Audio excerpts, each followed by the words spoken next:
No zombie form yet. That actually doesn't happen till Halloween. Some prick always shoots a dart at me that turns me into that zombie.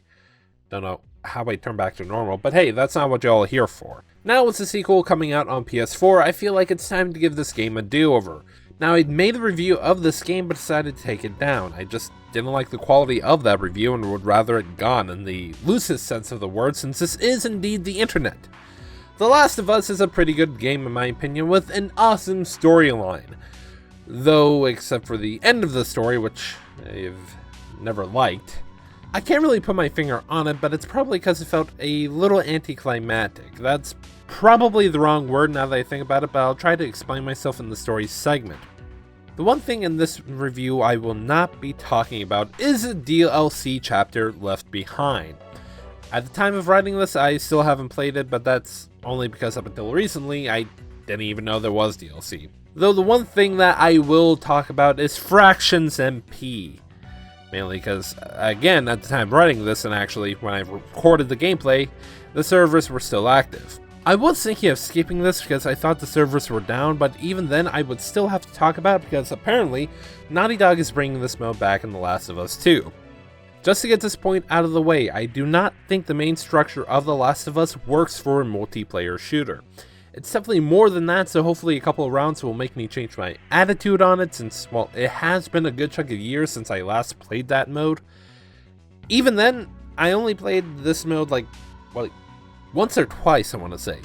Now, I don't think that mode is worth it, but I do think the story mode is well worth a purchase. Mainly because this is my review of The Last of Us.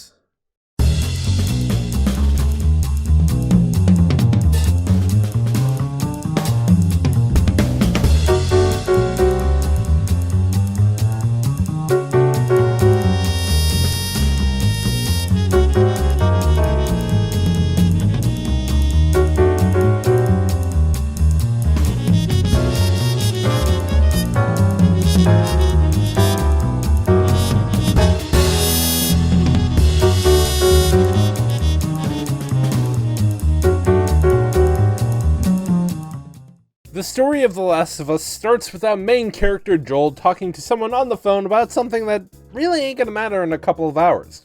His kid gives him a pretty expensive watch for his birthday, which I'm kinda curious about how she could afford it. Drugs. I sell hardcore drugs. Well, that explains it. After going to sleep, this is where the zombie apocalypse starts. His daughter named Sarah wakes up to a phone call and then immediately looks for Joel. After going downstairs, she finds him, only to witness him blowing the brains out of his neighbor. Now, before the FBI breaks out my door, there is indeed context because an allergen thing has started to infect people. Joel's brother Tommy gets to the house, and after trying to get to a safe zone, Sarah dies. It's a pretty emotional scene, and afterwards we cut 20 years later, where Joel is in a quarantine zone and is now a smuggler and works with a character named Tess. After she comes back from a delivery, she mentions that a side character stole some shit from them and they need to go get it back. After some hard work, they get to this character only to find out that he sold the shit to someone else. Said someone else is the Fireflies, an organization that is still looking for a cure for this zombie outbreak and trying to break the army's stranglehold. Can't really blame them on that last part, especially since all three branches of government are now gone. To get the merchandise back, Joel and Tess takes a job from the head Firefly, Merlene, to escort this girl named Ellie to another group of Fireflies. They accept, but during the job, Tess gets infected, leaving Joel and Ellie to leave the scene. Now, it seems heartless on the surface, but it was Tess's idea. They make a break for it, and they head to where Joel's brother lives, only because he may know where the Fireflies are. Now, the story for this game is great, though the end has always confused me. But before that, I actually want to talk about the tragic end of Henry and Sam. After getting a car to cross country, Joel and Ellie gets ambushed by some hunters, and eventually meets up with brothers Henry and Sam. They were traveling in a group that got caught by some hunters, and they got separated. They make their escape from the city, and after fending off some more hunters, Sam gets infected, finding out about it the next day, with him trying to kill Ellie. Henry puts a bullet in Sam's head, and since he's still kind of freaking out about it, he kills himself.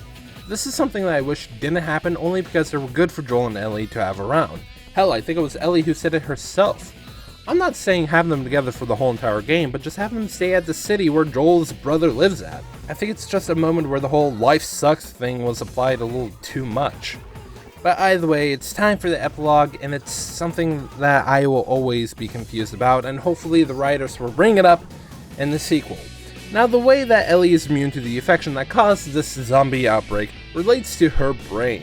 More specifically, the infection is a fungal outbreak, and for Ellie, the cordyceps that would have taken over her mind have mutated.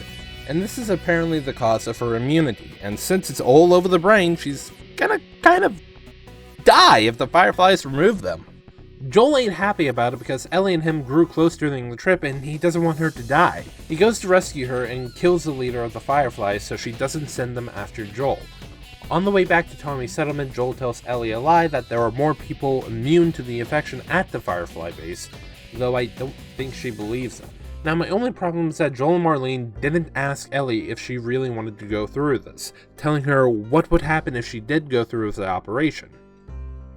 She may have been a kid at the time, but it just doesn't seem right that they didn't give her a choice. Though I could be wrong with Marlene not telling Ellie about everything, because before this, Joel and Ellie almost drowned and they were out for hours. But you can easily change Joel and Marlene's name to Animus because of this. I'm not really sure how they're going to handle this in The Last of Us 2, but either way, I'm just bothered with it, and it's hard for me to explain. Now, the reason why I brought up Animus is because, well, he pretty much did the same thing in Wild Force. Now, this most likely is something that I've missed, and I say this only because when writing the script, I found out there was a special play/game presentation thing called The Last of Us One Night Live. This was, from my understanding, somewhat of a retelling of different scenes in the game with the actors. The director of the game, Neil Druckmann, would give some backstory of events, so there may be some things that I'm missing with that, or just something that I didn't figure out or didn't understand in context of the scene. I'm not the brightest bulb in the box, so let me know if I am missing something. Other than that, I really did love the story. Bill was a fun, although a little crazy individual that I enjoyed his time at the party. I wish Tess was around a little while longer, but her death scene was handled pretty well and showed the bond that she had with Joel. And as I already said, I wish Henry and Sam stayed alive because Ellie said it herself, they were good to have around.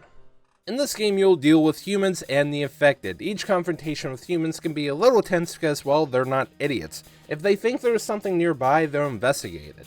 Fighting them is great because you have to think things through in a confrontation with them, how to avoid them, and whether or not you want to take them out or avoid them. Going up against humans is fun, but the only time I hate it is when I have to go up against that tank thing.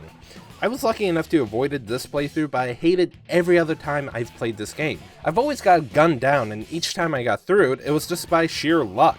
Though when it comes down to the infected, it can be a little easy because the AI for them is kinda stupid. The first stage runners, well, they're pathetic because you can easily punch them out and they go down easily when shot. The second stage, known as stalkers, are really the only stage of the infected that tend to roam around. And I hate them because when you take them on, they take forever to actually kill because they tend to stay in one place when they find you. Though that may be my fault because I tend to stay in one place when dealing with these fuckheads.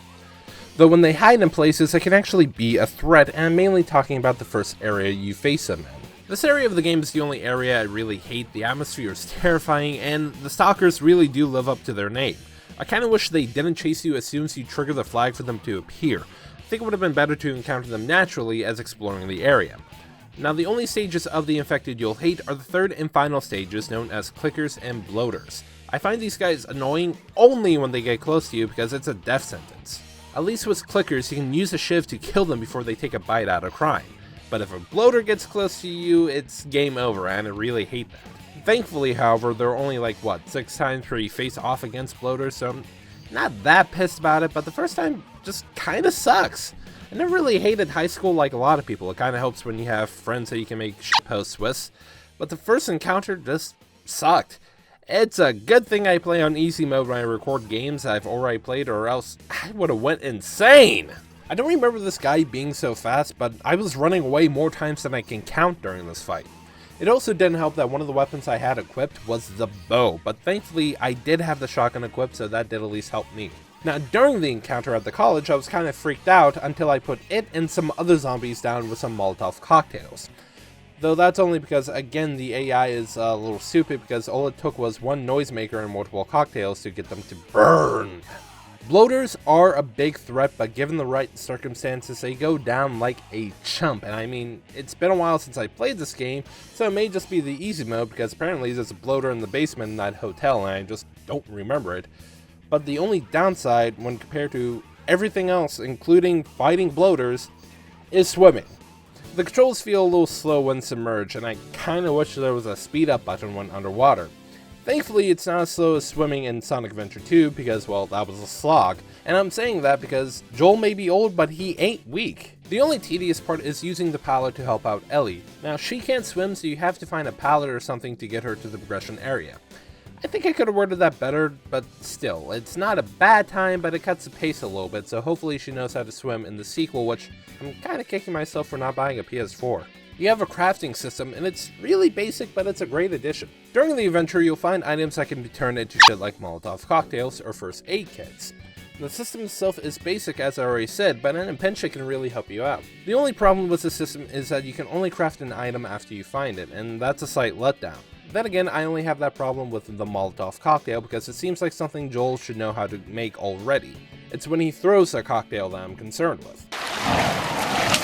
Joel's AR vision is a great addition that allows you to see where nearby enemies are, allowing you to plan your next move pretty easily, but that's only if you don't get blindsided from an enemy right behind you. That has happened to me multiple times in the past and a lot in Infractions NP, but this game also has white highlights in the AR vision that shows you where the enemy is when you don't have them on screen, but in my experience they tend to blend in with the background at times. Though this and your reload and healing speed can be upgraded via drugs. Now again, before the FBI breaks down my door, you can find a whole lot of different pills and weed, let's not forget weed, that can upgrade different attributes that Joel has. Though I'll be concerned when someone takes 50 fucking pills in one go. Now this is a basic system, but it really does help whenever Joel doesn't take the cyanide pill. Not only can you upgrade Joel's attributes with pills, but you can also upgrade your weapons using parts you can find all around. But the only downside is that you can only upgrade them at a workbench. It sucks, but it can really help out, especially with extra holsters, so that actually kind of ticks me off slightly because Joel stores his handgun in his back pocket, so I don't know why he can't just store another handgun in the other pocket. I don't know, though exchanging the weapons in general, they just suck, because you have to hold down X whenever you highlight a handgun or rifle to select the new weapon. It's slow and tedious, and you'll be screwed over multiple times when you select the same weapon again. I really hate this weapon swap system and kinda wish we just had an inventory menu, though you'll miss all of these upgrades when winter comes. Would you believe me, I actually never gotten into Game of Thrones? I'm pretty sure I'm going to get a lot of comments about that, but during winter you'll play as Ellie, and since she's a little girl, you'll be back at square one. It also sucks that you can't punch enemies out, because each one will just break out of your combos. I mean, Ellie has a knife, so that mitigates the need for a shiv, so I guess it's an equal trade. But towards the end of the season, you'll be going up against the only actual boss in this game. I don't count the first bloater encounter because it's just a regular enemy. Hell, you fight two of them before the final area of the game. But going up against David is really tense because you have to sneak up behind him to kill him. There are also broken plates that alert David on where you are. Now, it's a fun fight, but it does wonders for my heart. Seriously though, I'm gonna say this when I review Resident Evil 7 and the 2 remake, but I just don't take getting chased in games that well. Though, believe it or not, that stems from a Very Odd Parents game. Yeah, I'm not kidding, it was in Breaking the Rules in the level where Timmy gets turned into a dog. Because of this, 2D chases him around, and this was one of the most terrifying things that ever happened to me in a game. Then again, I was like, what, 10? But this level still kinda gets to me. Getting back on track, I wish there was more fights like this, but then again, I realized it may break the pace of the game, so I'm glad that we at least have this fight. The only disappointing part in this fight is the end of it, because these two morons knock each other out, and after some time with playing as Joel, they wake up, and Ellie finishes off David with a quick time event. Again, disappointing, but still, overall, it's a great fight. In Fractions MP, you can either join with the Fireflies or the Hunters, though in terms of gameplay, this doesn't really matter since all you have to worry about is keeping the people of your side fed and healthy. Each mode has the same basic gameplay, but the objective is different. The first mode is a supply raid, which each team has 20 lives that are shared between each member. Survivors are up next, and each player only has 1 life in this mode. Pretty much the team who is left standing is the winner. In interrogations, the team must locate a locked box, but since you don't know the code, you gotta get your hands dirty. That's right, it's time for shit like this! Knee shot! Well, in all seriousness, I just didn't really enjoy this mode. I think it's because I have a different mindset for multiplayer shooters, and I just can't get into this mode. It's hard for me to put into words, but again, I just can't get into it. The multiplayer is fine as it is, it's just not for me, and something like this I prefer to just rage war and get into pure chaos. With the servers being long dead, hopefully someone can find some sort of enjoyment when Fractions MP returns with The Last of Us 2. But until I get my hands on it, I personally don't recommend that you boot it up whenever you get that game. Then again, that's just me, so I'll try it again whenever I get my hands on The Last of Us 2, but at the moment, no, I just don't recommend it. I was going to say that this game had some slightly dated graphics, but I think the game still looks pretty good. Though I don't know if it's a method I'm using to record the game, but the FMVs look a little off. The scenes look better on PS4, but that's only because there isn't a glow to the characters. But when looking up the cutscenes on the PS3 version, they look better than what I recorded. Maybe it's the settings I have with my Elgato or the TV I use to play the game with, but the scenes, they just look off. The soundtrack and acting are great. The motion capture work is great, with each actor giving a great performance. The music is also great, though I can't really remember it without the cutscenes. The music and cutscenes are just so intertwined with each other that it's hard for me to separate them. I'm not saying that any of that is bad, it just goes to show how well these things meld together. It also goes to show why I can't listen to the soundtrack without breaking into tears. I said Sarah's death was emotional. Well, this soundtrack will make you remember those moments, and it does a great job at that. So now, taking into account of story, gameplay, graphics, and sound, The Last of Us receives a 9 out of 10. This game is fantastic, but again, the infected are a little too stupid to give this game a perfect score. Seriously, unless something is off about easy mode, these fucks just went down way too easily. I find the story to be really good, and I kinda wish that Henry and Sam stayed alive, but again, that's only because they were good for Joel and Ellie to have around.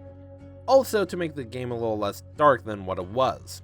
Even then, my only full-out problem with the story is the ending of the game, and it will always bug me. I understand Joel not wanting Ellie to die because they grew close as a pseudo-father-daughter team, but this choice should have been left up to Ellie. It's just me, however, people either love or hate that ending for so many different reasons. It doesn't bug me as much now, though that may be a bit of a contradiction, but that's only because of the sequel. Hopefully this plotline gets addressed in the sequel, but that's just me. Other than that, the story was great, with some moments that will definitely make you cry. Some moments have really got to me, and they will get to you as well. Getting back to gameplay, as I said, the infected enemies are a little stupid, with human enemies giving you more of a challenge than anything else.